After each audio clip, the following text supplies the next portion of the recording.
Olá pessoal, do Espiritismo para Todos, sejam muito bem-vindos aqui no nosso canal do Centro Espírita Bezerra de Menezes, Dias da Cruz. Hoje nós vamos tratar em mais um episódio do Espiritismo para Todos do tema Os Obstáculos à Reprodução. Vai ser um tema muito interessante que nós vamos trazer aqui a luz da doutrina espírita em relação ao tema e também trazemos aspectos filosóficos sobre o tema. Então vai ser uma transversalidade das duas frentes aí que trata o ser humano integralmente, tanto no corpo como no espírito, e vai ser muito relevante para que a gente tenha uma compreensão muito mais ampla sobre o assunto. Bem, no espiritismo, em diversas correntes filosóficas, a reprodução humana pode ser vista sob prismas espirituais, éticos ou até também metafísicos. Os obstáculos à reprodução, nesses contextos, não são necessariamente físicos ou biológicos, mas estão ligados a aspectos morais, espirituais e existenciais. Então, dentro da transversalidade do espiritismo com a filosofia, nós vamos entender esses aspectos da reprodução humana. O espiritismo não condena a reprodução, mas entende que ela deve estar alinhada com responsabilidades morais e espirituais. E nós vamos ver no decorrer do vídeo esse alinhamento, principalmente no nosso planejamento reencarnatório. Os principais obstáculos para a reprodução seriam desequilíbrios morais e emocionais dos pais. Espíritos reencarnantes são atraídos por afinidades energéticas e morais. Casais em desarmonia podem não estar espiritualmente preparados para receber um novo espírito. A reencarnação planejada. Nem todos os espíritos estão prontos para reencarnar. Há planos espirituais que devem ser respeitados. A reprodução fora desse tempo pode contrariar esse planejamento. Então é importante que haja esse respeito e esse entendimento desses aspectos. Platão, o corpo é um cárcere da alma. A reprodução perpetua a condição material, o que pode ser visto como um desvio da busca pelo mundo das ideias puras.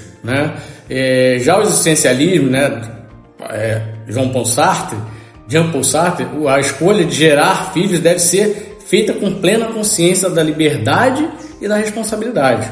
Reproduzir-se de forma inconsciente ou por pressão social é visto como má fé. E nós vimos isso no Espiritismo. Há esse alinhamento, a gente vai entender mais lá à frente os pontos de convergências que vão trazer a conclusão, por assim dizer, do nosso tema. Então nós temos alguns pontos de convergência entre filosofia e espiritismo. Primeiro, a responsabilidade moral. A convergência tanto do espiritismo quanto das várias correntes filosóficas, como o existencialismo e o estoicismo, defendem que a reprodução ela deve ser um ato consciente, com responsabilidade sobre a nova vida que será gerada. Já no espiritismo, não é tão diferente. Ser pai ou mãe é uma missão espiritual, com deveres morais. Filosofia, a procriação deve ser pensada à luz da liberdade e da ética. Exemplos do Jean Paul Sartre e Immanuel Kant. Já a finalidade, tem também convergência, a finalidade superior da existência. Alguns pontos de convergência.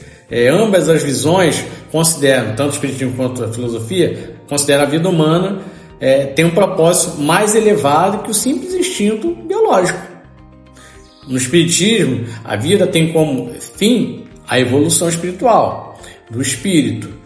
Na filosofia, especialmente a clássica e a oriental, a vida deve buscar a virtude, a razão ou a libertação do sofrimento.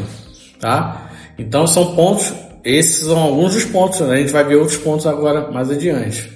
Temos também o egoísmo e o hedonismo, quando a reprodução é tratada de forma irresponsável, ou apenas como prazer, sem considerar o compromisso com a nova vida que vai reencarnar, isto é, o espírito vai reencarnar.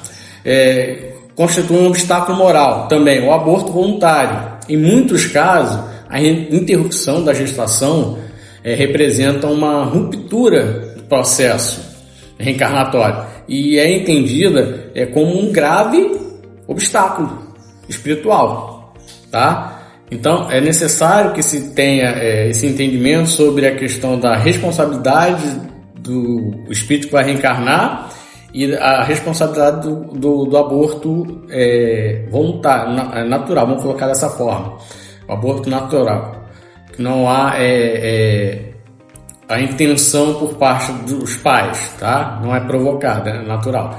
Então, a gente vai ter que entender mais ou menos esses dois pontos para que haja uma compreensão melhor e não gere dor e pensamentos ainda mais frustrantes em relação aos obstáculos à reprodução. Agora a gente vai poder entender um pouco mais e fazer esse alinhamento com a filosofia. A filosofia também vai trazer uma visão muito peculiar em relação ao tema, que vai coincidir perfeitamente com o espiritismo e vai ampliar ainda mais esse aspecto, porque a filosofia ela trata mais a questão real nossa, a questão espiritual, ela transcende. Então, além de ser algo que nos transcende, também nos dá ensinamentos para a nossa vida terrena. Muitos ensinamentos, por sinal. E a filosofia ela vai complementar esse entendimento. Então, agora vou fazer o alinhamento com a filosofia para a gente entender ainda melhor essa questão dos obstáculos da reprodução. A importância do amor e da afetividade. Isso é muito latente para a gente. Tanto o espiritismo quanto filosofias humanistas valorizam o amor como base da relação entre pais e filhos. No espiritismo especificamente, o lar deve ser um ambiente de afeto e aprendizado espiritual, principalmente por conta das reencarnações e lidar com divergências de vidas passadas. Já na filosofia, no cristianismo primitivo, é um valor ético universal. Também temos a crítica à reprodução inconsciente ou irresponsável. A gente vê isso muito hoje em dia, né? A convergência entre ambas, tanto o espiritismo quanto a filosofia. Meramente instintiva, guardada por prazer ou convenção social sem reflexão, ou seja, é o ato por si só, é puro hedonismo. O espiritismo isso pode atrair espíritos em sofrimento ou retardar a evolução espiritual dos envolvidos, né? Na filosofia, por exemplo, nós temos o existencialismo de Sartre, agir sem autenticidade é viver de má fé, negando a própria liberdade. Quando ele fala a própria liberdade, está falando da nossa própria liberdade de escolha, tá?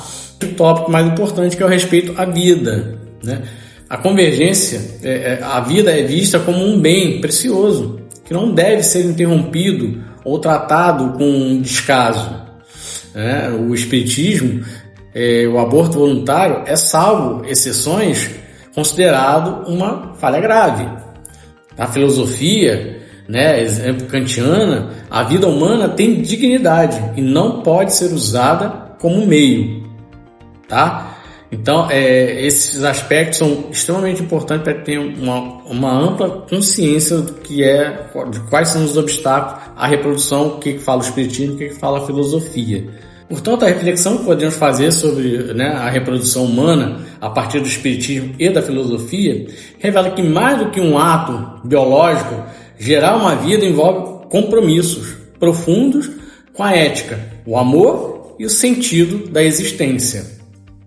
Ambas as abordagens, tanto filosófica quanto espiritual, elas reconhecem a dignidade da vida, exigem dos indivíduos uma postura, né, consciente diante da paternidade e maternidade. Apesar das diferenças de linguagem e foco, espiritismo com base espiritual, filosofia com base racional, há convergência em princípios fundamentais: responsabilidade, respeito, propósito e afeto. Essas ideias nos convidam a repensar a reprodução, não apenas como direito, mas como missão e escolha, que impacta o presente e o futuro, tanto individual quanto coletivo. Bom, pessoal, a gente está encerrando o tema, né, os obstáculos à reprodução.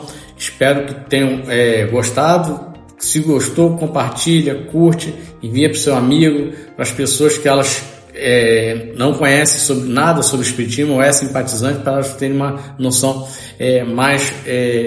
O nosso foco aqui não é um aprofundamento sobre a doutrina, é principalmente trazer a superfície da doutrina espírita para que todos possam ter acesso à doutrina espírita de uma forma muito mais clara. Então, que venham nos assistir, venham nos seguir, entra lá, se inscreve no nosso canal para que a gente possa ter mais pessoas bebendo dessa fonte. Que Jesus nos acompanhe hoje e para todo sempre. Fiquem com Deus.